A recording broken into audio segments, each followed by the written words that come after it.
Kaugnay sa patuloy na paghahanap kina Atong Ang at Zaldico at iba pang mahalagang issue, kausapin natin si DILG Secretary John Vic Rimulya. Magandang umaga at welcome po sa Balitang Hali. Magandang umaga po sa inyo lahat. Apo, Secretary, dito po muna tayo kay Atong Ang. Ang sinasabi ng NBI, posibleng nasa Luzon. Pero ang sabi naman ni Dondon Patidongan ay posibleng nasa ibang bansa na o kaya ay nagtatago sa mga exclusive subdivision. Ano pong latest na impormasyon mula sa DILG? Sa lahat ng ports of entry and departure ng Pilipinas, wala pa kami nakikitang record na umalis kay Atong Ang. In the past 2 days, dalawang operations ginawa namin, isa sa Porac, isa sa Laguna, na may information na doon siya, pero both turned out to be negative. We've exhausted all means. Maraming tip na pumapasok sa amin. Ang aming hula, dito pa rin siya. Pero titignan namin ang sinabi ni Patindongan at baka totoo nga. Yung mga tips na natatanggap po ninyo, ito'y may kredibilidad naman, kaya lang hindi natataunan o hindi inaabutan si Atong Ang? Siyempre, a tip is a tip eh. You only establish credibility kung tapos na ang operations. Pero so far sa dalawang ginawa namin kahapon at ngayong umaga, wala kami nakita. Pero posible po bang hindi ma-monitor kapag lumabas siya ng bansa? Ano tayo eh, we have the fourth largest coastline in the world. So kung sabihin mong gano'ng kadali, hindi naman. Pero yung formal entry and exit, mako-control talaga natin yan. Pero sa kanya, confident kami, hindi dito pa rin siya. Hindi pa siya nakakalis. Okay. Posible po bang hilingin ng gobyerno na kanselahin yung kanyang pasaporte? Itong si naman, Atong Ang? kasama na yan, request na namin sa DOJ at DFA yan. It should come, malapit yan, parating yan. Okay. Dito naman po kay Zaldico, ano po mga legal na hakbang yung ginagawa na ng pamahalaan para mapabalik sa bansa si Zaldico? Pinag-aaralan namin ngayon kung anong avenues open doon sa United Nations, yung mga agreements sa atin doon.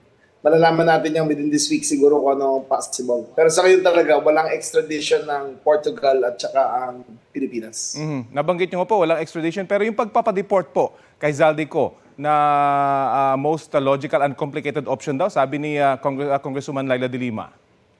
Well, that's the most elegant but the most improbable. Kasi yung ganyang klaseng sinasabi ni Secretary Laila, madali sabihin. Pero it has to follow the rule of law. Kailangan mo ng extradition request, kailangan mo bag para i-deport siya dyan. The mere cancellation of his passport does not work kasi may Portuguese passport nga siya.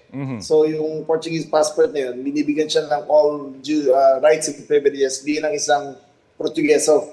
So yung pag-deport na ganyan, hindi kadali. Hindi ganun kadali. Unless ma-convict na po siya at mapatunayan sa korte natin, pwedeng gawin po yun na dahilan sa Portuguese government na ipa-deport siya. Hindi pa rin ang nasa batas nila, i-deport siya kung ang crime ay committed, paano ba ito before the acquisition of the passport. Parang nakuha niya yung passport niya 10 years ago. So we have to prove that 10 years before, bago niya nakuha yung passport, doon niya kinumit yung crime. Okay. Mapunta naman po tayo dito sa bribe attempt sa inyo na may kinalaman sa manumalyang flood control projects. Ano mga condition po ba yung hinihinging kapalit nitong mga nagsusubok na mag-bribe po sa inyo? Hindi naman ganun kalalim ang usapan eh. Ang sabi lang kung pwede mapatahimik ang kaso nila. Doon pa lang pintul ka, sabi ko wag natin komplikahin to. Doon na lang kayo sa huwis at sa husgadong marap, huwag doon sa amin. What are your thoughts po na sinubukan po kayong suhulan? Well, I think it's par for the course of these Pilipinas eh. Lahat gagawin na ng paraan. At tingin nila ang solusyon na sa amin. Pero sa totoo lang, wala na sa amin ang solusyon yan eh. Mapafile na yung kaso, andyan yung investigation. At saka kaduda-duda yan. Kung gagawin ng ombudsman yan, na bigla niyang high profile na mga suspects biglang i-absuelto. Hindi ganun kadali yun eh. Diba? So hindi talaga namin hangarin yan na ipagkakitaan itong posisyon na to. Ang gusto namin pagsilbihan ng taong Pilipino at siyempre ang mandato na bigay ng Pangulo sa amin. Opo, mula po nung isiniwalat ninyo ito, marami po yung nagtatanong, sino po ba itong mga nanuhol sa inyo at kayo po ba may interest pa na to pursue them dahil sa pagtangkang panuhol po sa inyo? Mata-charge sila anytime now. In the next 2 to 3 weeks, mata-charge sila sa Sandigan Bayan. Kaya bali wala rin yung panunuhol nila yan. Just to go, pag na, ano na, pag nakulong na, di doon natin makikita kung ano ang kagayan, kung ano talaga ang estado nila sa batas. Pero anytime yan, makukulong. Okay, abangan po natin yan. Kumusta naman po yung pag-monitor ng DILG sa mga lugar na naapektuhan itong bagyong Ada at yung pag-alboroto rin po ng Bulkang Mayon? Yung Vulcan Mayon, medyo tahimik ngayon. In fact, this week pupunta ako doon, titignan ko yung relocation site na gagawin namin. May mga 1,000 pamilya na kailangan i-permanently relocate within the 2-kilometer zone, hindi ako nagkakamali. Yung 6 kilometers kasi aabutan ng Albay yun eh. Pero within the 2-kilometer zone, mga 1,000 families na kailangan namin i-relocate permanently. Yung sa Bagyo naman, there are 2 dead because of a landslide. Nakita ko pare-pareho ng report na kuha natin. At tingin natin the worst is over. Patapos na siya kasi palayo na yung bagyo. Posible ho bang tumagal yung pagtatagal ng mga evacuees sa mga evacuation center sa paligid ng Mayon? Sa Mayon, hindi ko pa alam. Wala pa akong latest report. Pero ang alam ko, dapat this week babalik na sila. Oh, okay. Mas importante yung permanent relocation site para hindi sila pabalik-balik sa tuwing nag-alborotang ngayon. Hingi na rin po kami ng update dun sa tinaguriang BFP anomaly. Bilyon yung binanggit po ninyo na posibleng amount. Kumusta na po yung investigation dito? Tuloy naman, malapit na. Ang CIDG ang nag-investigate. Makikita natin yung full report niya siguro within a few days. Tapos we will file the subsequent charges doon sa Ombudsman. At kumusta po yung finorm po ninyong komite? Kumusta po yung kanilang pag-iimbestiga?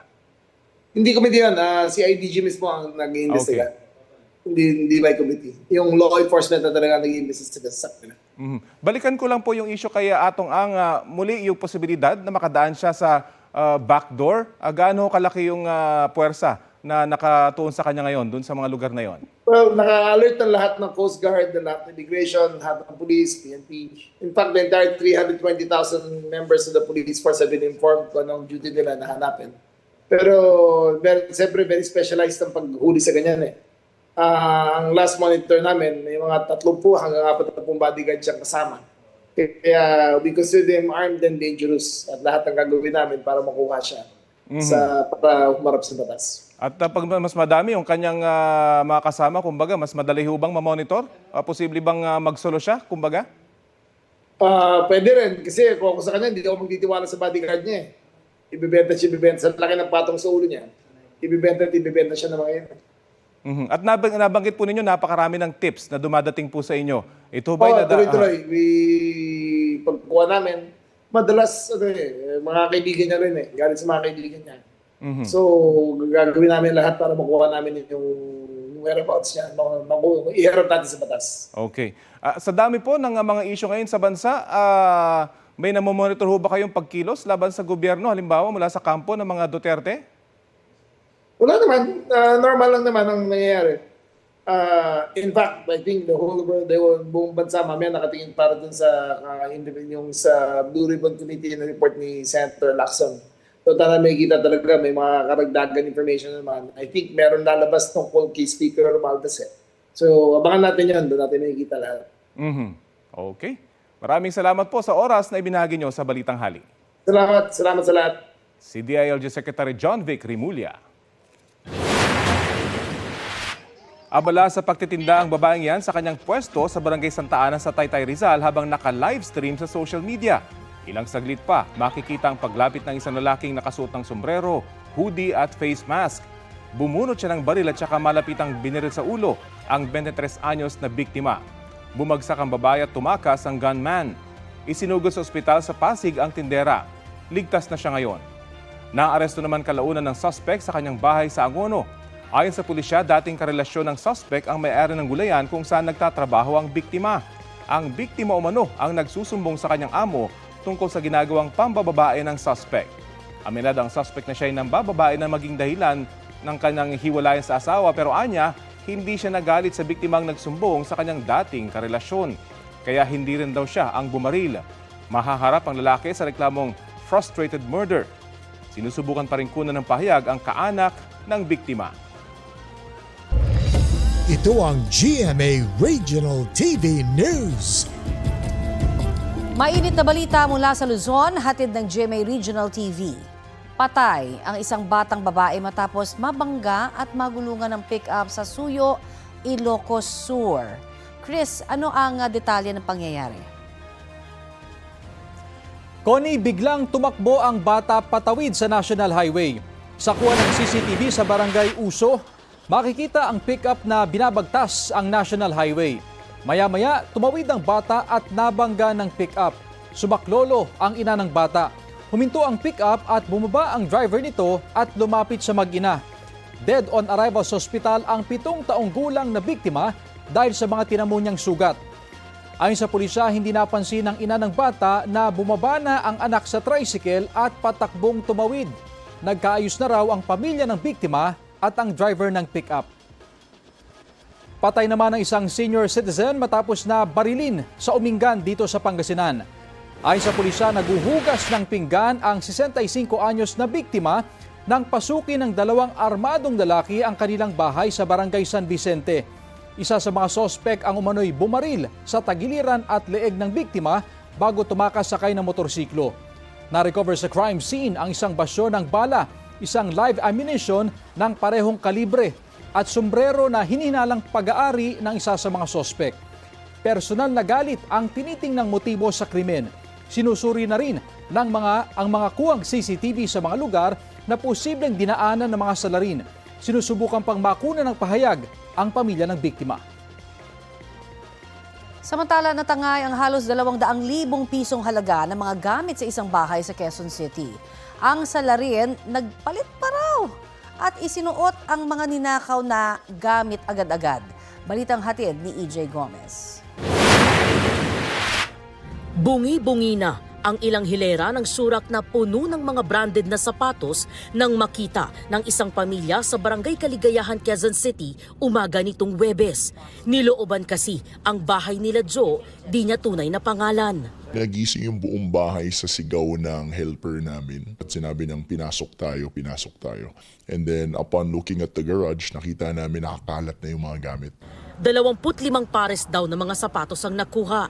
Ilang tools at personal na gamit din daw mula sa bag ng tatay ni Joe ang tinangay ng salarin. May mga t-shirt din ako doon na bago din na mga branded. Nandun yung mga IDs ko. Meron din akong cash doon. Ang total nun nasa 15,000. Ayon naman sa asawa ni Joe na si Ja, hindi niya tunay na pangalan, ninakaw din ang school bag at pouch bag ng kanilang mga anak na naglalaman ng pera. Pati ang 2 bisikleta at ilan pang mga damit. Yung mga binaba ko na dineclutter ko, wala na. Mga damit na for garage sale nga sana and yung iba is for donation. Pinilian niya pa. Kasi ang daming nakakalat na damit that time. Literal na nag-shopping. Ang galing mamili ng shoes. Literally, puro branded yung kinuha. And then yung mga damit na pinagkukuha din niya is mga branded din. Ang magnanakaw, nag-change outfit pa raw dahil iniwan niya sa niloobang bahay ang kanyang damit at tsinelas at isinuot ang ninakaw niyang damit at sapatos. Sumatotal, aabot daw sa halos 200,000 piso ang halaga ng mga ninakaw na gamit. Sa tulong ng mga CCTV ng ilang kapitbahay at barangay, napag-alamang lalaki ang salarin na nanloob pasado 2:00 ng madaling araw at nakasakay na sa ninakaw niyang bisikleta. Bago ang panloloob, nakita ang salarin na nakaupo sa isang tindahan malapit sa ninakawang bahay. Tugma ang suot niyang damit sa damit na naiwan sa bahay. May mga tattoo siya sa kanyang binti. Makikitang naglalakad siya mag-aalauna ng madaling araw. Pumasok siya sa gate ng subdivision, pero hindi na nagkuna ng aktwal na pagnanakaw sa bahay. Sa isa pang kuha ng CCTV ng kapitbahay ng mga biktima, nakitang lumabas ang salarin sa bahay. Bit-bit ang 2 malaking eco bag na naglalaman na umano ng mga ninakaw na items. Patuloy pong inimbestigahan ng mga pulis at ng ating barangay yung pangyayari. Kung sino man yung mga nakakilala dun sa tao na may tato, ipagbigay alam lang sa barangay. May 10,000 pisong pabuya mula sa pamilya na biktima ang sino mang makapagtuturo sa salarin. Yung sabi ko sa kanya, lumabas siya ng patas. Pagtrabaho ka ng maayos. Mahuhuli ka rin, pre. Kasunod ng insidente, nagpakabit na ng CCTV ang pamilya. EJ Gomez, nagbabalita para sa GMA Integrated News.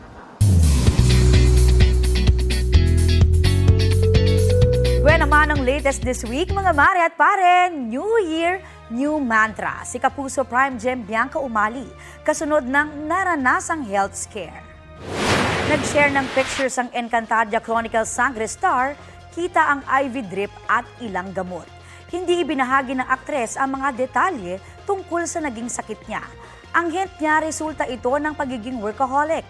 Nagpapalakas na raw si Bianca para sa sarili at mga tao sa paligid niya. Nagpasalamat siya sa pag-aaruga ng boyfriend na si Ruru Madrid at ng kanyang sister. Kabilang daw sa 2026 resolutions ni Bianca, mas aalagaan at gawing top priority ang kalusugan at magdahan-dahan kung kinakailangan. Huli kam sa Hong Kong na corner at hinila ang buhok ng babaeng yan ng isa pang babae. Ang biktima, Pinay at nagtatrabaho bilang caregiver doon. Inireport ang insidente at rumisponde ang pulisya. Kwento ng OFW sa kanila, sinasaktan din daw siya sa loob ng bahay.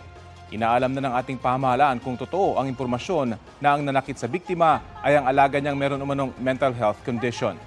Hawak na ng Hong Kong Police ang kaso.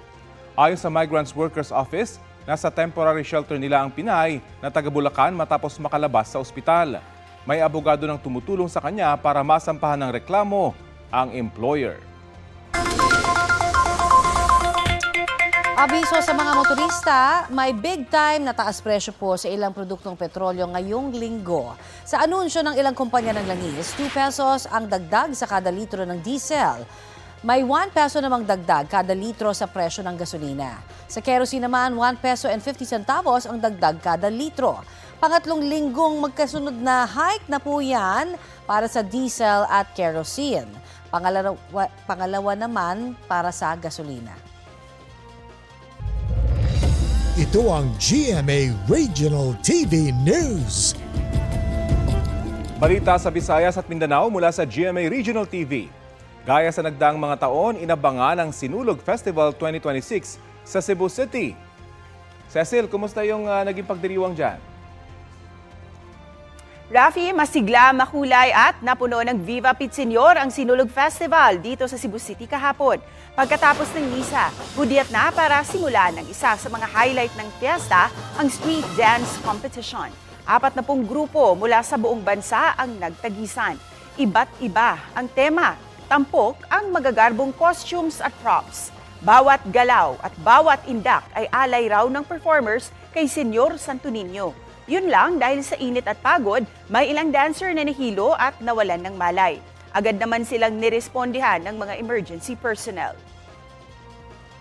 Sugatan ng isang tricycle driver matapos pagtatagain ng kapwa niyang driver sa San Jose Negros Oriental. Base sa investigasyon, bago ang pananaga, nagkaroon ng alitan sa pagitan ng sospek at mga kapwa niyang tricycle driver. Doon na kumuha ng itak ang sospek at inundayan ng taga ang mga kasamahan. Naghabulan pa sila hanggang sa maabutan ng sospek ang biktima at pagtatagain. Nagpapagaling na siya sa ospital. Sumuko naman sa mga rumispunding pulis ang sospek na mahaharap sa mga kaukulang reklamo. Wala siyang pahayag.